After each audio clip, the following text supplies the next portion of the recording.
Hello po, ayan, ito po ang PNR, ang Philippine National Railways. So, ayan yan po ang station ng Tutuban. So, ito yan po nasabi ko kanina, kagagaling nga po natin ng Alabang Muntinlupa. Tapos, yun nga po, ito po ang pinakadulo niya, ang Tutuban.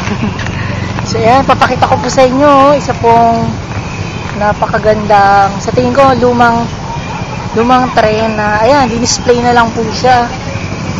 So, ito po, ganda. Pakita ko po sa inyo pag malayo, Nakita nyo po ba yan? Parang ano po siya, kung doon nagkakamali, ulo yata siya ng tren, promise. So, ayan, may nakasulat pa nga po, Dagupan. So, ayan. So, siguro, dahil nga luma na siya, ginawa na lang siyang display.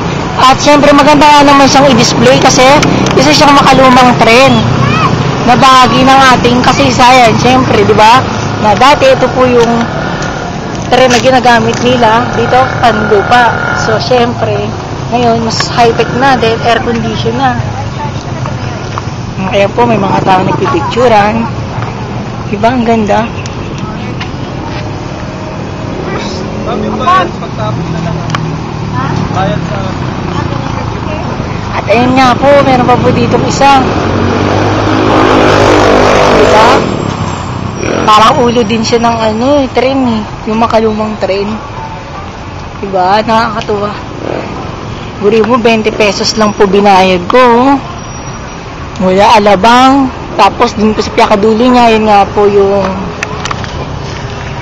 yung Tutuban Station. Guri mo, ito pa nga, diba? So, ayan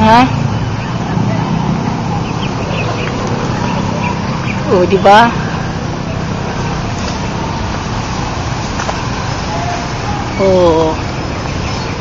Diba?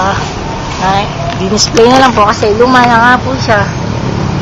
At yun nga po, ako nga po pala ulit sir na hindi nangungulit sa inyo palagi ang yung lakwatserong kaibigan na matatagpuan niya sa YouTube. Diba? So, ayan, ang kulit-kulit ko talaga. So, kung nakikita niyo po, ayan po, meron akong dala niya ito. Ba't ako may dala niyan? Kasi nag-apply po ng trabaho sa Alabang. So, ayun, so, ang hirap-hirap po talaga ng buhay. Buruin nyo. Apply ka ng apply, ang daming interview, tapos may mga unexpected na exam pa. So, sana naipasa ko yun. At sana matanggap na ako. Sobrang desperado na talaga ako na magkaroon ng trabaho. Kahit anong trabaho, pwede na sa akin. Kasi syempre, wala pa talaga akong experience sa pagtatrabaho. So, talagang, ayoko na talagang mamili kung ano pa. Kahit anong available na sa tingin nila deserve ko. Sige, doon na lang ako, di ba? So, yun nga po, uwi na ako at baka mag-alala na po na ang aking mga lola. Siyempre, baka gabi na rin po ako. So, dito na lang po ulit Ako po ulit sa Inang Jingjing. Ako po ang lokatsero niyong kaibigan. Dito lang po sa YouTube.